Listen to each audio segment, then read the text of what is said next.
The డిబేట్కు స్వాగతం. ఈరోజు మనం చర్చించబోయే అంశం మన గ్రామీణ వ్యవస్థకు దాదాపు 2 దశాబ్దాలుగా ఒక భరోసాగా ఉన్న ఉపాధి హామీ చట్టం గురించి. ఇప్పుడు కేంద్ర ప్రభుత్వం దీని స్థానంలో ఒక కొత్త బిల్లు తీసుకురావాలని చూస్తోంది.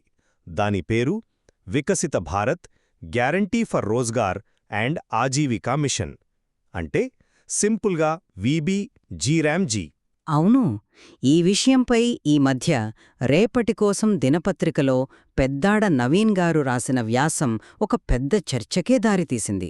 అందరిలోనూ ఒకటే ప్రశ్న: ఈ మార్పు అవసరమా? కరెక్ట్. అదే మన కేంద్ర ప్రశ్న కూడా. ఈ కొత్త బిల్లు గ్రామీణ ఉపాధి వ్యవస్థలో ఒక ముందడుగా, లేక కార్మికుల హక్కులను నీరుగార్చే ఒక తిరోగమన చర్య? నా వైపు నుండి చెప్తున్నాను, ఈ మార్పు గ్రామీణ భారతదేశాన్ని ఆధునికీకరించడానికి, జవాబుదారీతనాన్ని పెంచడానికి చాలా అవసరమైన ఒక నిర్మాణాత్మక సంస్కరణ. నేను మాత్రం దీన్ని పూర్తిగా భిన్నంగా చూస్తున్నాను. పైకి ఎన్ని అందమైన మాటలు చెప్పినా, ఈ బిల్లు ఉపాధి హామీ పథకం యొక్క ఆత్మ అయిన పని హక్కును చంపేసి, దాన్ని కేవలం ప్రభుత్వ దయాదాక్షిణ్యలపై ఆధారపడిన ఒక బడ్జెట్ పథకంగా మార్చే ప్రమాదం స్పష్టంగా కనిపిస్తోంది. చూడండి, కాలంతో పాటు చట్టాలు మారాలి. 2005 నాటి ఎంజినరేగా అప్పటి పరిస్థితులకు సరిపోయింది. కానీ నేటి వికసిత భారత్ 2047 లక్ష్యానికి అనుగుణంగా మన ఆలోచనా విధానం కూడా మారాలి కదా. ఈ VBGRAMG బిల్లు సరిగ్గా అదే చేస్తోంది. ఇది కేవలం పాత పథకానికి కొత్త రంగు వేయడం కాదు. మొదటది, పనిదినాలను 100 నుండి 125 రోజులకు పెంచుతున్నారు. అంటే దాదాపు 25% అదనపు ఆదాయ భద్రత ఒక కుటుంబానికి. రెండోది, పని విధానంలో ఒక స్పష్టత వస్తోంది. ఇకపై ఊరికే గుంతలు తవ్వడం, పూడ్చడం లాంటివి కాకుండా జలభద్రత, శాశ్వత గ్రామీణ మౌలిక సదుపాయాలు, వాతావరణ మార్పులను తట్టుకునే పనులపై దృష్టి పెడతారు.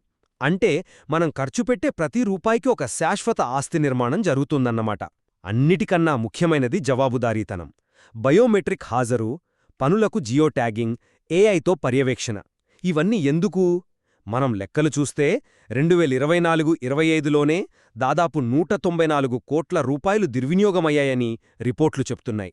ఆ డబ్బు పేదలకు చెందాలి కానీ మధ్య దళారులకు కాదు కదా. ఈ సాంకేతికత ఆ లీకేజీలను అరికడుతుంది. ఇది ఒక సంపూర్ణమైన భవిష్యత్తును దృష్టిలో పెట్టుకున్న సంస్కరణ అని నా అభిప్రాయం. మీరు చెప్పిన పాయింట్లన్నీ వినడానికి చాలా బాగున్నాయి. 125 రోజులు, శాశ్వత ఆస్తులు, టెక్నాలజీ, ఎవరు కాదంటారు చెప్పండి? కానీ అసలు సమస్య ఈ అంకెల గారడి వెనుక దాగి ఉంది. నా ప్రధాన ఆందోళన ఒక్కటే: ఈ బిల్లు MGNRGA యొక్క పునాదినే, దాని ఆత్మనే పెకిలిస్తోంది. అదే డిమాండ్ ఆధారిత పని హక్కు. అంటే ఒక పౌరుడు పని అడిగితే 15 రోజుల్లో పని చూపించాల్సిన చట్టపరమైన బాధ్యత ప్రభుత్వానిది. లేకపోతే నిరుద్యోగ భృద్ధి ఇవ్వాలి. ఇది దయ కాదు, అది వాళ్ల హక్కు. ఇప్పుడు మీరు చెప్పిన ఈ కొత్త బిల్లు దీన్ని సరఫరా ఆధారిత పథకంగా మార్చేస్తుంది.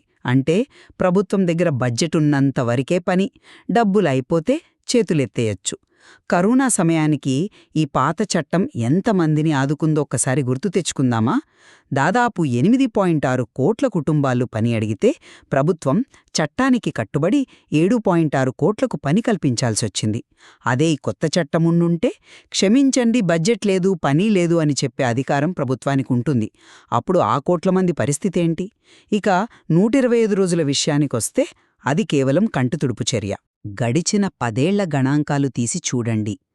ఏ రాష్ట్రంలోనూ సగటున ఒక కుటుంబం 80 రోజులు కూడా పనిచేయలేదు.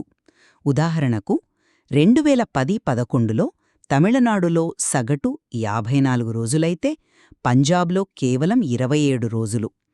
కాబట్టి సమస్య రోజుల సంఖ్య కాదు, పని కల్పించడానికి ప్రభుత్వాల చిత్తశుద్ధి, నిధుల లభ్యత.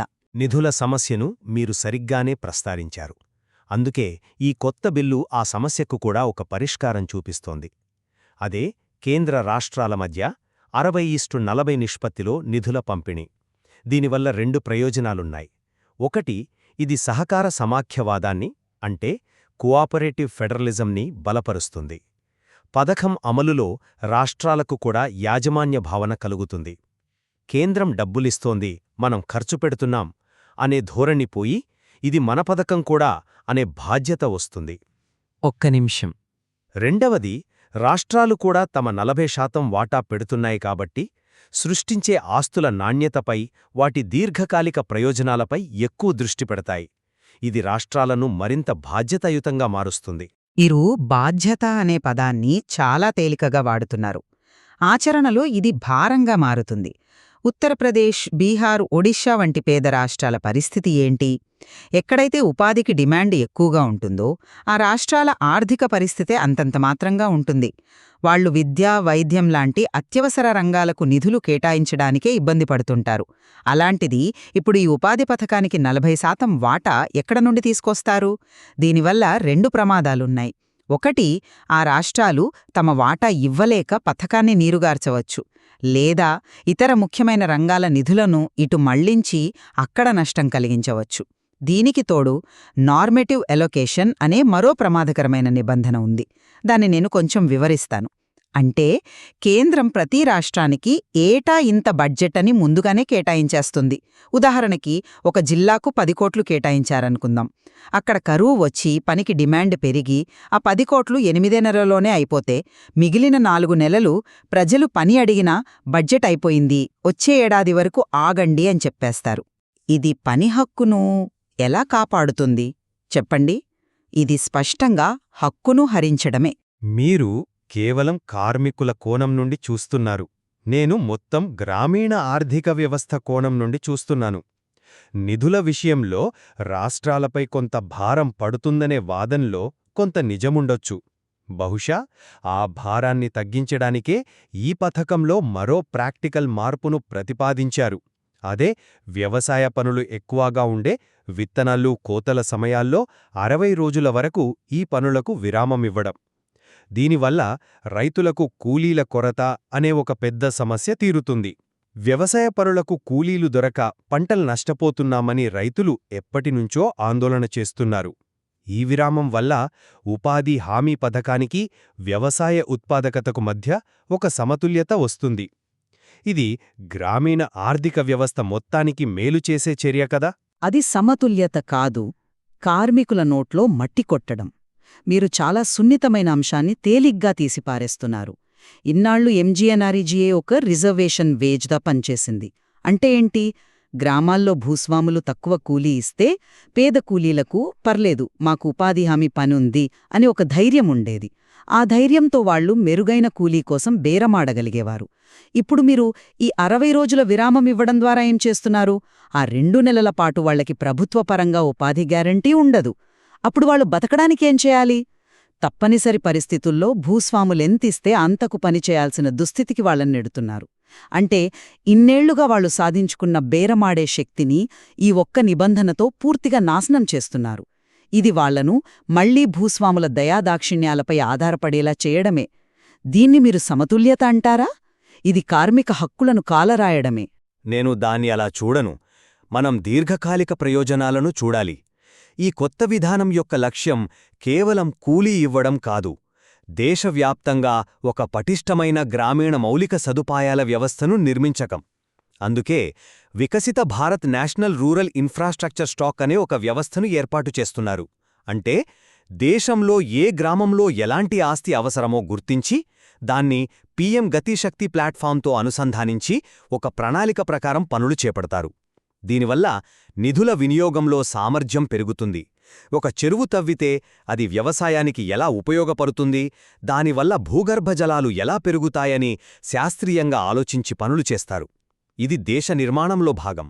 మీరు హక్కుల గురించే మాట్లాడుతున్నారు, నేను అభివృద్ధి, సామర్థ్యం గురించి మాట్లాడుతున్నాను. రెండింటినీ బ్యాలెన్స్ చేయాలి కదా. కాని ఇక్కడే అసలు సమస్య ఉంది. మీరు సామర్థ్యం పేరుతో హక్కును బలి చేస్తున్నారు.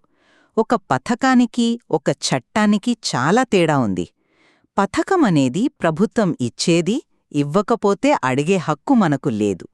చట్టం అలా కాదు, అది పౌరుడికి అధికారాన్నిస్తుంది. ఎంజీఎన్ఆర్ఈజీఏ ఒక చట్టం. అది పౌరుడికి పని అడిగే హక్కును, ప్రభుత్వం పని కల్పించకపోతే నిరుద్యోగ భృతిని డిమాండ్ చేసే హక్కును ఇచ్చింది. ఈ బిల్లు ఆ హక్కు స్ఫూర్తిని చంపేసి దాన్ని ఒక సాధారణ ప్రభుత్వ పథకంలా మార్చేస్తోంది. ఇక మీరు చెప్పిన టెక్నాలజీ, పారదర్శకత విషయానికొద్దాం. వినడానికి చాలా బాగుంటాయి, కాని క్షేత్రస్థాయి వాస్తవాలు వేరు. ఈ డిజిటల్ పర్యవేక్షణ, బయోమెట్రిక్ హాజరు ఎవరికి మేలు చేస్తున్నాయి? ఇంటర్నెట్ సరిగ్గా లేని మారుమూల గిరిజన గ్రామాల్లో రోజంతా కష్టపడి పనిచేసి చేతివేలి ముద్రయు అరిగిపోయిన వృద్ధుల పరిస్థితేంటి? వాళ్ల బయోమెట్రిక్ ఫెయిలైతే వాళ్లకు ఆ రోజు కూలీ రాదు. ఇది సాంకేతిక బహిష్కరణ కాదా? టెక్నాలజీ అనేది ఒక సాధనం కావాలి, కాని అదే ఒక అడ్డంకిగా మారకూడదు. 194 కోట్ల అవినీతిని ఆపడానికి లక్షల మంది నిజమైన లబ్ధిదారులను ఇబ్బంది పెట్టడం ఎంతవరకు సమంజసం? అయితే అవినీతిని అలా వదిలేయమంటారా? 194 కోట్లంటే చిన్న మొత్తమా? ఆ డబ్బుతో ఇంకెన్ని మంచి పనులు చేయొచ్చు? టెక్నాలజీ అమలులో మొదట్లో కొన్ని ఇబ్బందులు రావచ్చు, కాదనను. కాని దానివల్ల వ్యవస్థలో పారదర్శకత వస్తుంది. ప్రతి రూపాయి ఎక్కడికి వెళ్తుందో లెక్క ఉంటుంది. దళారుల బెడద తొప్పుతుంది. సమస్యలుంటే సరిదిద్దుకోవాలి, కాని అసలు సంస్కరణే వద్దనడం తిరోగమనవాదమవుతుంది. వికసిత గ్రామ పంచాయతీ ప్రణాళికల ద్వారా గ్రామస్థాయిలోనే ప్రణాళికలు రూపొందిస్తారు. ఇది అధికార వికేంద్రీకరణకు, స్థానిక అవసరాలకు అనుగుణంగా అభివృద్ధి జరగడానికి దోహదపడుతుంది. మనం సమస్యలను చూస్తూ ఉండిపోవాలా, లేక పరిష్కారాల వైపు అడుగులు వెయ్యాలా? మీరు పరిష్కారమని దేన్నంటున్నారు? కేంద్రీకృత ప్రణాళికను? పీఎం గతి శక్తి ప్లాట్ఫామ్ అని, నేషనల్ ఇన్ఫ్రాస్ట్రక్చర్ స్టాక్ అని ఈ పేర్లన్నీ ఏం సూచిస్తున్నాయి? ఢిల్లీలో కూర్చొని గ్రామాల్లో ఏం చేయాలో నిర్ణయించే ఒక కేంద్రీకృత వ్యవస్థను తయారుచేస్తున్నారు. ఇది గ్రామసభ అధికారాలను కాలరాయడమే. ఎంజీఎన్ఆర్ఈజీఏ యొక్క అసలైన అందం గ్రామసభ ప్రమేయంలోనే ఉంది. తమ ఊరికి ఏం కావాలో స్థానిక ప్రజలే నిర్ణయించుకునేవారు. ఇప్పుడు ఆ స్వేచ్ఛను కూడా హరిస్తున్నారు.